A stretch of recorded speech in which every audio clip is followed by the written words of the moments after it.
Back, everyone, to another episode of Sports Talk Live. I'm excited to be back. My name is Coach Brian, like always, and with me I have the one and only Coach Jacob. oh man, so we're getting excited for another episode of Sports Talk Live. This is episode 14, I believe. I mean, we're going pretty strong on this. It's pretty well. We're flying through these. Flying through, busting them out, and just like that, I mean, we see the MLB season hitting the off season, the NBA's in the off season, and we also have the NFL in full swing. Yes, it's been it's been an exciting week of sports. It's been an interesting week. Yep. It was also, this past Sunday was.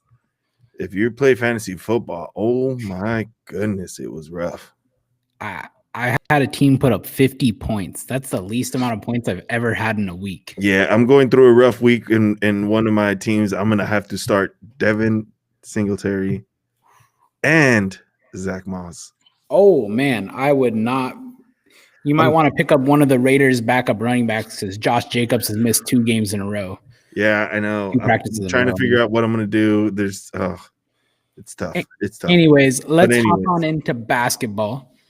I don't know if you saw this, but today they have announced a starting date, meaning the NBA this season will have the shortest offseason of any competitive sport ever.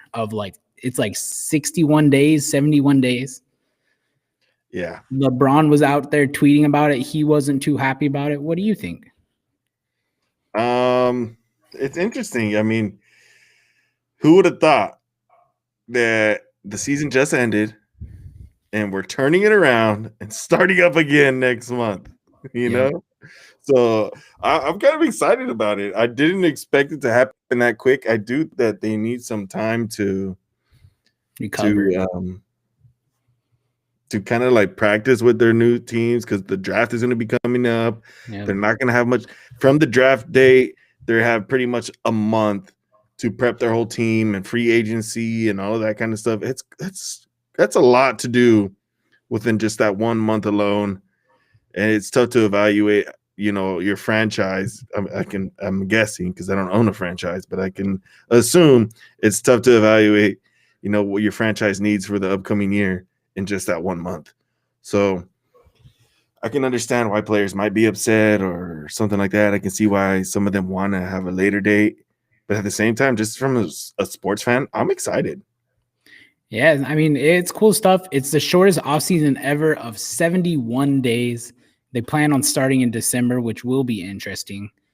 And then let's talk a little bit about the draft. I just pulled up a mock draft right now. It's from LA Times, and they have the Warriors getting James Wiseman at number 2. Who do they have going number 1? I missed it. Let me look real quick. Number 1, it looks like it's not loading now. Number 1, they have Anthony Edwards. I think it all varies on where you're going to find your research on, who they're. Again, a mock draft is based on, one person or one group of people's idea of where they might go. These aren't even an idea of the pro teams or anything like that. These are just guys on the outside looking in. So you got to take it with a grain of salt. I'm looking at another one here that has LaMelo going number 1 and Wiseman going number 2 as well to the Warriors. So a lot of people are saying Wiseman to the Warriors. And I think everyone kind of can get on board that Wiseman to the Warriors makes sense. Like, just logically, the Warriors have a big need in, like, they've kind of been missing that dominant big man for a while, as in like a center, I should say. They're missing that dominant center. Yeah. So it'll be interesting to see. I don't think Wiseman is going to come in and play a dominant center type of a role, especially off of his first year. So I get it, but at the same time, I guess the Warriors needed to decide, are we going to win now or, because long term, are we in it for or we want to keep the franchise going for the long term because dynasty. Yeah, I mean we're gonna keep going for a while. I don't see Steph going anywhere. I don't see Clay going anywhere, but they're not getting any younger either. So we do have a lot of young players on the team already that are starting to kind of break out or doing well. So it's going to be interesting. We have a lot of young guys, so I do want somebody who I think can grow with the team, and I think it's going to be useful to have for the dynasty grow. Yeah, for sure, man. I think NBA, it's going to be a fast-paced offseason. For me, it's going to be fun to watch because I love the MLB trade deadline. I love MLB winter meetings because they're so fast-paced and so much stuff is happening, and it's exciting seeing teams trade and make free agent signings and all that stuff.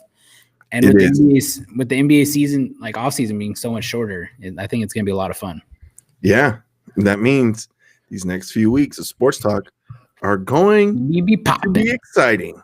So make sure you subscribe and come on back to find out what's going on. And I got to say, like always, smash the like button. Oh, yeah. In the middle of the episode, we got you guys. And let's move on to baseball now. I don't know how much you follow the baseball off season, but I kind of mentioned it earlier in the baseball winter meetings. Usually they have these big winter meetings, usually in like San Diego, LA area, I believe, where all 30 teams staff come out and they negotiate trades and free agent signings. And it usually lasts about 2-3 weeks. And this is usually a huge point of the year where you see a lot of free agent signings happen. You see all the sports agents out there. You see a lot of trades.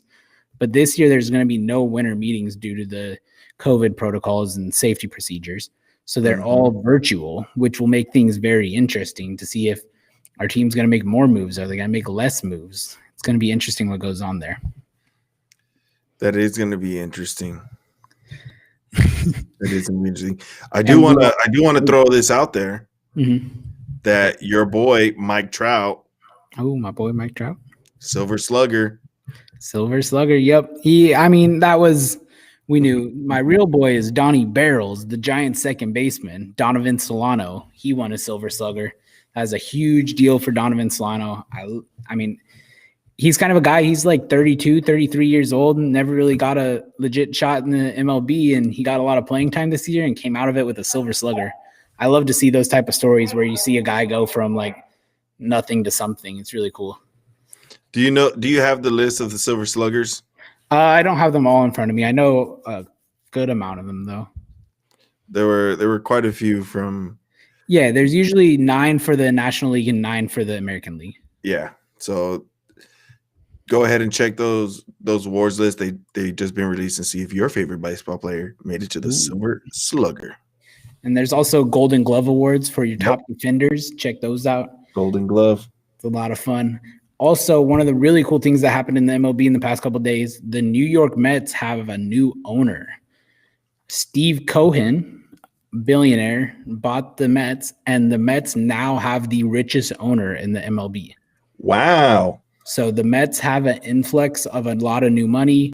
Steve Cohen has come in talking about how he wants to be a LA Dodgers East Coast. He wants to be a dominant franchise.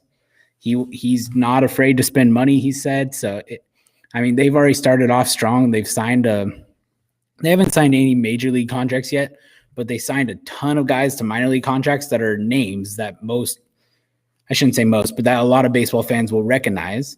They're just guys who kind of burnt out, but he signed a bunch of them to cheap contracts to see if any of them become anything. So Mets are definitely a team to watch this offseason, see if they start to get aggressive already or if they're going to wait for the future. Are they trying to become the Yankees? They're trying to beat out the Yankees. They're trying to go after like what the Dodgers are. So that's the Dodgers are crazy dominant right now. The Yankees have always been known to be like that big market team. They always have money. You know what I mean? They're trying to join the big market teams and the Yankees, Dodgers, Giants. They're trying to join those type of teams. So it'll definitely be interesting to watch. And speaking of big market teams, there's also a rumor that came out that a lot of executives think this is the year where the Giants start to go more all in and spend up and try getting a lot of guys. So I'm excited about that. It had a picture of Trevor Bauer. Trevor Bauer is probably my favorite player, not in the Giants right now. So the Giants signed him to a contract. I'd be extremely excited. So we'll just have to wait and see. Is it safe to say that you have a hopeful 2021 for the Giants, even though in a previous Sports Talk episode, you referred to the Giants as, I believe it was the even year What was the even year magic, dude? Even year magic. I almost said even year wonder. Even year magic. That was I think the even year magic's kind of died out. Even though you could say it's lived on this year because they were supposed to be like a last place team and they ended up finishing third place in the division. So that was pretty solid. But yeah, the 2010, 12, and 14 World Series, there was definitely some even year magic going on there. Uh-oh. So I'm excited to see what the Giants do.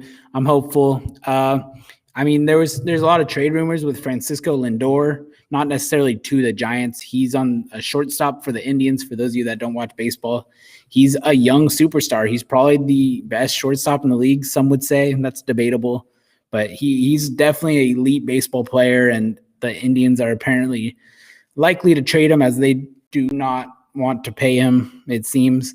So, I mean, there's a debate for the Giants. I read an article earlier today how the Giants, I mean, like, you're never going to say no to a superstar player. That's in any sport. But he hit the position he plays in shortstop. They have Brandon Crawford for next year there, so it's not really a need. But you don't have a chance to acquire young superstar talent that often, so it's hard to say no at the same time. But I must say, in my opinion, I don't think the Giants would get Francisco Lindor. Even though I would love it if he's on the Giants, I don't see it happening because I think they'd rather keep their prospects. Anything else you'd like to mention, Jacob? I have nothing to add for the Giants. I am sorry, Brian.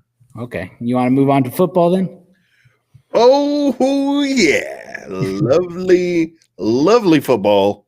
One of my favorite sports of all time. Oh, man. Before we get into NFL news. Okay. I'm yours. College football, y'all.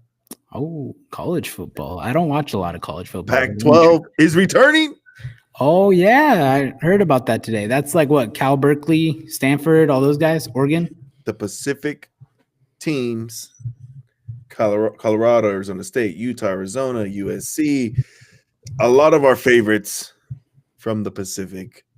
We're West Coast. Have returned. We got to love them. I am excited. I'm sorry, say it again. I said we're from the West Coast. We got to love those West Coast teams. Indeed, we do. I am excited for what the Pac-12 has to offer. And a lot of people are probably going to be mad at me, but I'm a USC fan. Oh. And we are ranked 21st national. And I can't wait. Till we make a run.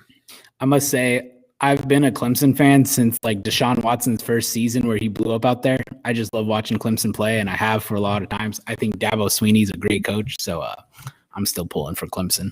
How long has it been? For what? Since I started rooting for them? Yeah, when you jumped on the wagon? I jumped on the bandwagon when Deshaun Watson started popping up. Yeah. His first season where he blew up. Trojans. I did not know you're a USC fan. That's interesting. I mean, I've definitely I've never really gotten too into college football. I think since they've added the college playoffs is really where I started to watch a little bit more. I think that little college playoffs they do with the 4 teams is like so good. I think they should expand it to 8 teams. That's my opinion though. What do you think about that? I think it'd be exciting to expand it. Why not? Yeah. There's a lot of teams in college, and we've usually more times than not, it's those top couple teams that are always winning. But we've seen it in NFL where a wildcard team came in and did some damage in the playoffs. So why not? There's a lot of teams. There's a lot of room to share in the playoffs. So I mean, Clemson's first year they blew up. They weren't really nobody considered Clemson an elite college football team. And then Deshaun Watson and Dabo Swinney came in, and ever since then, I think Clemson hasn't been outside the top 3-5. They've been dominant every year since then. Oh, I just want to give you a status on the updated ranking. USC is not 21. We are 20th. Oh, moving on up. Let's go. So college football is great. I'll get into it when it comes playoff time for them, but I don't really watch much of the regular season, I must say. Ooh, but in the NFL this week, we saw a lot of things go on, including a disaster of a game yesterday. Yeah, that was a rough game. But our Bay Area local team. Go San Packers. Francisco 49ers. That was rough. Yeah, I mean, both teams were missing a lot of players. The Niners, I mean, they are definitely missing a ton of players. Fun fact, 49ers made it to the Super Bowl how long ago? Last year. Not a single player on their active offense. From not that Super not a single Bowl. skill player. Yeah. There's a couple linemen, but even their whole O-line was decimated yesterday. All their wide receivers, even the backups, the running backs, quarterback, none of them. Everybody who touched the ball in that Super Bowl did not play yesterday. That is wild to think about. That just less than a year later, you are so injured that that's even a scenario. I mean, you got to feel for the Niners. They've had a ridiculous amount of injuries. Like, I don't feel for the Niners. I must say, I feel bad for them, man. Like, I do not. They have like 10 guys on the IR or something ridiculous. Like, that's insane. Yeah. Like, that's just, I don't want any team to have to go through that. That's no fun for their fans or the team. It's just rough. I do not. I went through years and years of being in a bottom place team. Yo, I've been a Raiders. The Niners have done it for a while too. They can take a little bit more of it. I've been a Raiders fan. We've had one winning season since like 2003. It's been a tough season. We've all been a part of tough teams, guys. Come on. Yeah, but I think the toughest part about this Niners team is it's not really the talent level that's out there. It's just the health. That's what really is tough. I think if they were all healthy, I think they'd be in contention. I don't know if they'd be the best team in that division, but they'd definitely be in contention. I know you and I listen to a lot of the similar type of football podcasts and things like that. Mm-hmm. And one thing that I had heard was that the 49ers had planned for an 85% time share to go to Brandon Ayuk, 15% to go to was it Kendrick Bourne? Yes. And so when both of those players are out and you just accounted 100% of your offense through those two players alone? Yeah, they had to redo their entire offense the day before the game, which is not easy to do. That did not sound like a fun time. So last week for our picks, I beat you by one game. No. I went 8-5 and you went 7-6. How was this possible? I mean, it happens, man. It happens. Sometimes I just get better than you. We picked a lot of games separately. So I picked Indianapolis. You picked Detroit. I got that one. I picked Baltimore over Pittsburgh. That was an L. You got that one right. I picked the Raiders over Cleveland. You took Cleveland, so you lost that one. We both took the Chargers. Had I known that game was going to be in the middle of a hurricane, I said it. I said it while we were talking about it. I did not. I expected some wind. I expected a little bit of rain, not a hurricane in the middle of a football game. I was watching that game with my dad, and it popped up. The weather was like a Gertrude, and I'm like, I've never seen that in my life. I looked it up. It was like when it snows and rains, and rain gets stuck to the snowflakes, and it just drops as a blob. And that was the weather. Like, yes, it was. It was like you weren't watching a football game; you were watching a hurricane, and there were people trying to play football in the middle of it. That's what was happening. Dude, early in the game, Derek Carr tried taking a deep shot to Ruggs, and the wind just caught the ball, and it went like 20 yards over Ruggs. It was hilarious. Oh my gosh! Yeah, that game was. I mean, I'll give credit to the Raiders though. They played a strong defensive game. Like they didn't allow a single touchdown, and I mean that's good for our defense. They just need to keep that confidence level there. Are you ready to get into this week's picks? Let's do it. Okay, so game number 1 is the Houston Texans against the Jacksonville Jaguars. Both teams are 1-6. That's wild to think about. It is. It is. I did not expect that from Houston. I did not expect that from Jacksonville. I expected them to be a little bit better of a team this year. Yeah. But I just feel like there's too much going on in Jacksonville. Rookie quarterback this week too. I was about to say they don't have Gardner this week. They're playing with the rookie quarterback, and it's gonna be the James Robinson show. Oh, if anything, maybe some DJ Chark action. Hopefully. But they definitely got to get that ground game going if they want to get anything happening. So I am going to take Houston Texans, Deshaun Watson and Will Fuller. Yeah, I'm going to go Houston too. Since Bill O'Brien left Houston, that offense has been much better. Even though the results haven't necessarily been there, the offense has definitely been clicking, even though they've been playing better teams. And Jacksonville, I mean, they seem to be excited about their rookie quarterback. Their head coach, who's Doug Marrone, came out and he was talking about how he thinks he has a better arm than Gardner Minshew. He was a rookie and Gardner Minshew was a starter, so Gardner Minshew was still there, but he thinks they said they want to take more deep shots because they think their rookie has the arm to do so. So it'll be interesting to watch them, but I think Houston wins. All right, rookie. Pretty confident. That's pretty confident of that rookie there. For the coach, yeah. Very confident in their rookie. The next game is the New York Giants versus the Washington Redskins. I don't even know what to do with this game. You know, I think a lot of us would have immediately gone right against the New York Giants. Oh, you're picking the Giants? What they did last week? Are you taking the Giants again? Did you see what they did last week?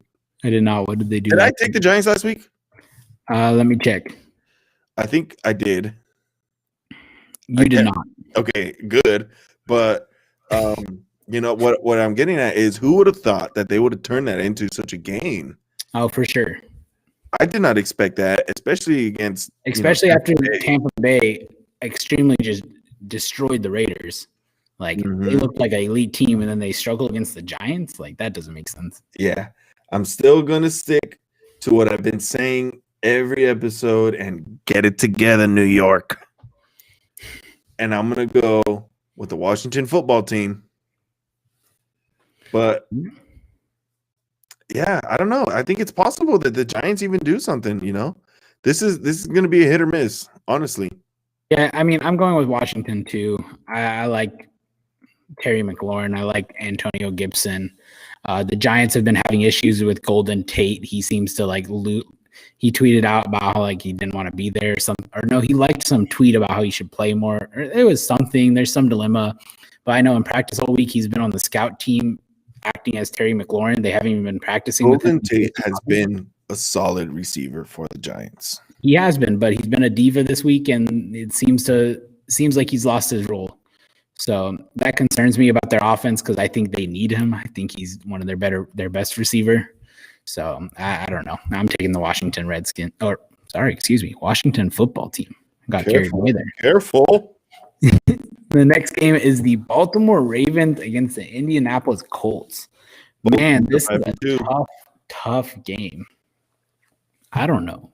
I'm going to go Baltimore again. Man, I keep getting Baltimore wrong, but like I think they're going to turn it around. Their defense is definitely a top 10 defense. They're not like on the same level as the Colts, but I think the Ravens defense is really good.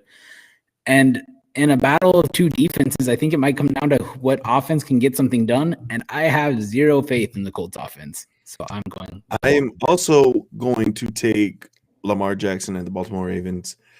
I'm going to go out on a limb here and also say that, you know, even both, if you play fantasy football, both of those defenses are streamable. You can play them both. I think, you know, this is going to be a defensive showdown. Yeah, I mentioned last time, Lamar Jackson's just not the same guy he has been. Mm-hmm. And I think after last week, if you guys watched it, it kind of showed. He needs his legs. He needs his legs right now. And, you know, I'm really hoping that he comes back to the Lamar Jackson that we all fell in love with last year. So, I mean, I need him back for my fantasy team. So I'm rooting for Lamar Jackson and going for the Baltimore Ravens only because I have him on my fantasy team. Yeah, I actually acquired Lamar Jackson in a fantasy league, so I now have him in 2 leagues. I bought low on Lamar Jackson, so hopefully that works out for me. I'm hoping he can turn it around. I mean, Hollywood Brown, we saw him take to Twitter about how he wants the ball in his hands more. So maybe they'll try finding some way to hit him on some short passes, and maybe that'll help Lamar Jackson just get the ball out of his hand quick instead of trying to push the ball downfield. I don't know. It'll be interesting what they decide to do, but hopefully they can turn it around starting this week. On to our next game, we have the Detroit Lions against the Minnesota Vikings. One thing to keep in mind for this game is Matthew Stafford was placed on the COVID list. Mm-hmm. It was as a close contact. They believe he's going to play, but it is still up in the air. Yeah, they said he's fine. He's just not practicing this week. Exactly. So if you have him on your fantasy team, you can still play him confidently. Maybe. I'm sure. Make sure you check on Sunday, though. Check Sunday morning to be safe. Make sure you have a backup option just in case. But they say he's going to be okay. He's just not going to practice, and I think it'll be fine even if he doesn't practice. He's a veteran. He's played quite a few games already in this league. He'll be okay. You want to make your pick first, or you want me to go first? Go ahead. You go first. I think we all know where we're going with this one. Yeah, I mean, after last week, we saw Minnesota, or I should say the Minnesota Dalvin Cooks, because he was a one-man army against the Green Bay Packers last week, scoring 4 touchdowns, just completely going off. That was insane to watch. I think with Kenny Golladay being out for the Lions, Matthew Stafford not practicing for the week, I'd be a little concerned about their offense. I think the Detroit Lions' path to win this game is going to be to control the ball and run. And maybe we'll see more DeAndre Swift. I hope so. I think right now he's their best running back. I'm not going to say he's better than AP, but I think at this point in AP's career, DeAndre Swift is better. I still think AP's a phenomenal running back and one of the best of all time. Having said that, but DeAndre Swift, they need to get him some more touches. I'm still taking Minnesota. Justin Jefferson, Adam Thielen, Dalvin Cook. Dominating the game. Kirk family member is going to win the game. Jefferson, it's over. So you going Minnesota too? Moving on. Okay. Next game is the Chicago Bears versus the Tennessee Titans. This one's interesting to me because when I first see it, my gut is just saying Tennessee right away. But if you look at Chicago's record, man, they're 5-2. I think 5-3, 5-3. 5-3.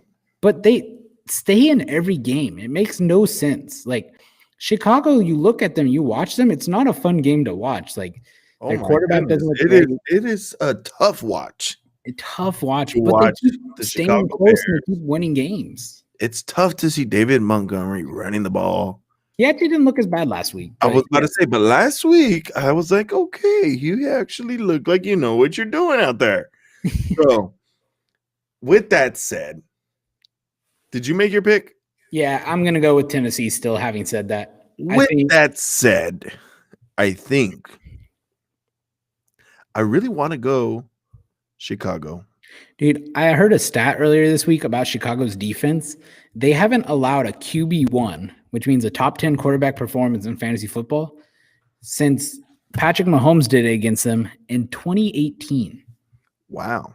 They haven't allowed a quarterback 1 in like 2 seasons worth of games. So like Ryan Tannehill's been really good. He has. I think Ryan Tannehill's a solid top 10 quarterback in the NFL. But Chicago's defense doesn't allow top 10 performances, which means. And why are you choosing the Titans? Because I said I wanted to stick with the Bears. I was a little unsure because I know, the Titans have potential, with AJ Brown and Corey Davis, Henry, Corey Davis, anything can happen. They're not exactly a team to take lightly. Yeah. But at the same time, neither is the Bears. I know their offense hasn't been as great as we needed. I shouldn't say we need it to be as it should be, or you'd think it might be with their record. But, their defense is really, really solid right now. And I'm going to go out on a limb here, and I'm just going to say it. We're going with the Bears. I like it. The next game is Kansas City versus Carolina. I bet against KC and won, but I'm not going to do it this week. I am taking KC. Do you believe in your team enough? I don't. So you're taking KC? Oh, can we move on? Okay, I'm gonna type KC in and just accept that as your answer. Next game is the Seattle Seahawks against the Buffalo Bills. Even though Seattle's defense is not good, Josh Allen has had 4 straight weeks of poor play after starting off the season dominantly. And unless he turns it around, I don't think the Bills have much of a chance. Even if he does turn it around, I still think Seattle wins, man. DK Metcalf is just he just looks unworldly. He's insane to watch play. I agree. Josh Allen has not been the quarterback that, we kind of expected him to be the last few weeks. And although I do expect him to kind of turn it around because, as you mentioned, Seattle Seahawks defense is just not no good. But they're, I think, 31st or 32nd in pass defense. Like They're the no quarterbacks are going off against the Seahawks, but they're not able to stop them either. So I'm definitely going to take the Seahawks on this one.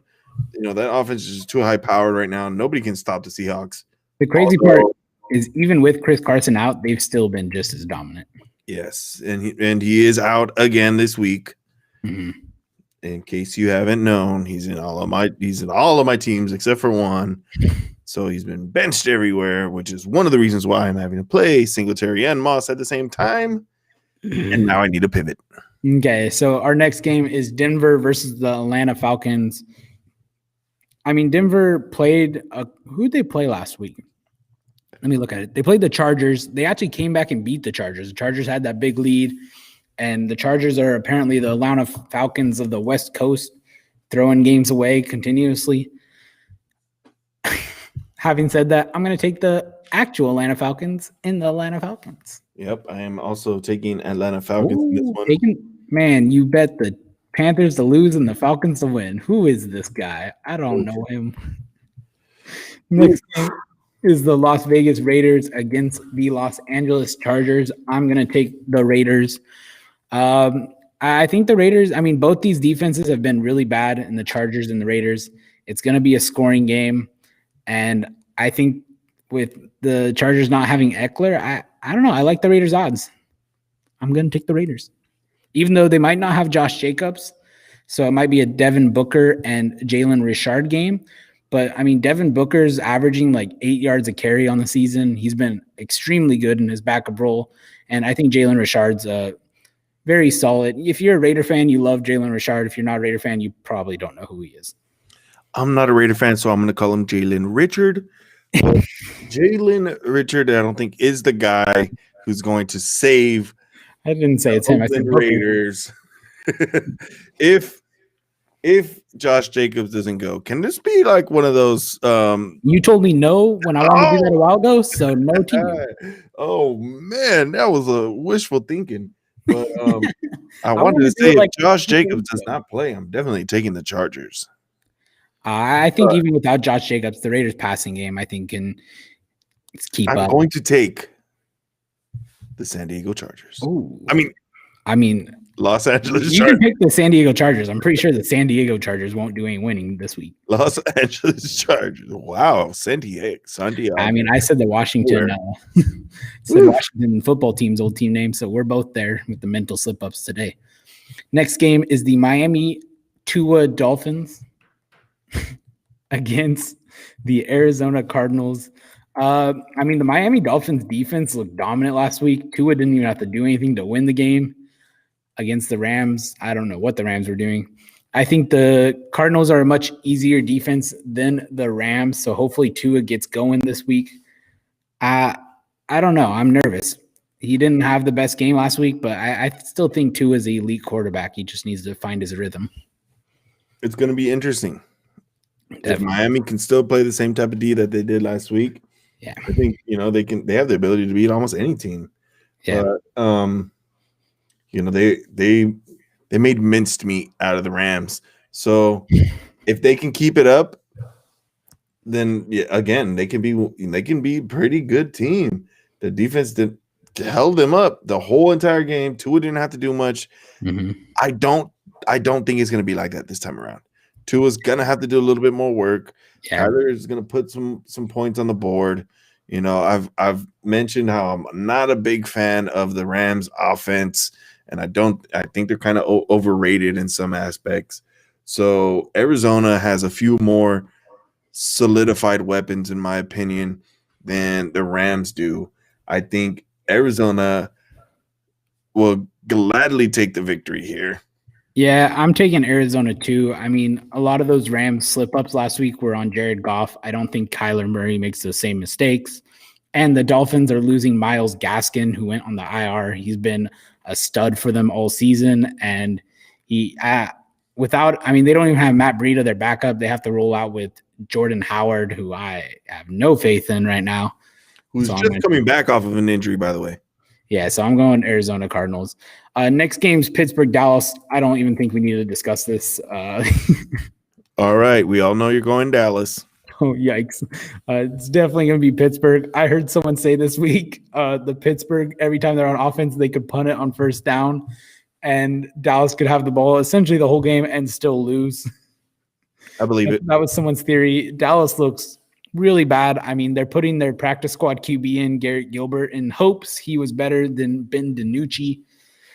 We'll see, man. I was able to trade Zeke off my fantasy team, so I have no more shares of this Dallas Cowboys offense, and I'm okay with that. How do you not take the Pittsburgh Steelers here? Yeah, they're undefeated. Dallas is like the worst team in the league right now. That's it. I think I'd take the Giants to beat Dallas right now. So let's go with the Pittsburgh Steelers. Next is the New Orleans Saints against the Tampa Bay Brady's. Who are you going to pick? This is going to be an interesting game. I think most people are going to go Tampa Bay, especially because Antonio Brown's going to be active for this game. They have quite a few weapons offensively. I think Chris Godwin comes back. Mm-hmm. Mike Evans is going to be there. Rob Gronkowski's starting to come into his own now. Tom Brady's starting to feel it. So we'll see what happens. That Tampa Bay offense does look pretty scary. And just as I mentioned, Leonard Fournette's taking over the job. I really want to say, though, that Drew Brees and the Saints are going to take it. But Drew Brees is also slightly nicked up. Michael Thomas had his first full week of practice. He's finally coming back. I want the Saints to win. Yeah. I mean, I'm not confident that they are. This has been the tough one for me. I'm just going to say it. And I think that no, I'm not going to say Tampa Bay. I'm going to go with the Saints anyways. I'm going to stick with the Saints. The Saints are going to win. Since we've essentially picked the same for like every game, I'm going to go Tampa Bay, mix it up. Even though I think the Saints will probably win, but Tampa Bay, let's go. Next game is the New England Patriots. This is actually the last one. New England Patriots against the New York Jets. Adam Gase. What am I saying this season? Somehow the Jets GM was asked about it, and he said Gase is part of the solution, not part of the problem, which I failed to see. I think that might be in reference to the fact he's part of the solution, because if he's their head coach, they'll get the number one pick and can draft Trevor Lawrence, who will eventually say he doesn't want to play for them. So we will see what happens there. Speaking of that Trevor Lawrence situation, get it together, New York. You just love telling New York to get it together, huh? I'm going to take the New England Patriots, even though I have zero faith in Cam Newton. Let's see what happens. Super Cam will come back into the Cam of old against the New York Jets. That is we have optimistic. We have found are just not a very good team. Just not good at football. Get it together, New York. That wraps up our picks for this week. You have anything else you want to say, Jacob? All I want to say is make sure you follow us, like us on all our social media pages, and definitely drop some comments in here. Let us know who you think is going to win each one of these games. We want to know. We want to work with you guys. We want to talk with you guys, and definitely share your sports experience with us. And we'll be glad to put you on the show as well. Yeah. I mean, we'll try doing anything. Just let us know what you guys want. And that is all for this week.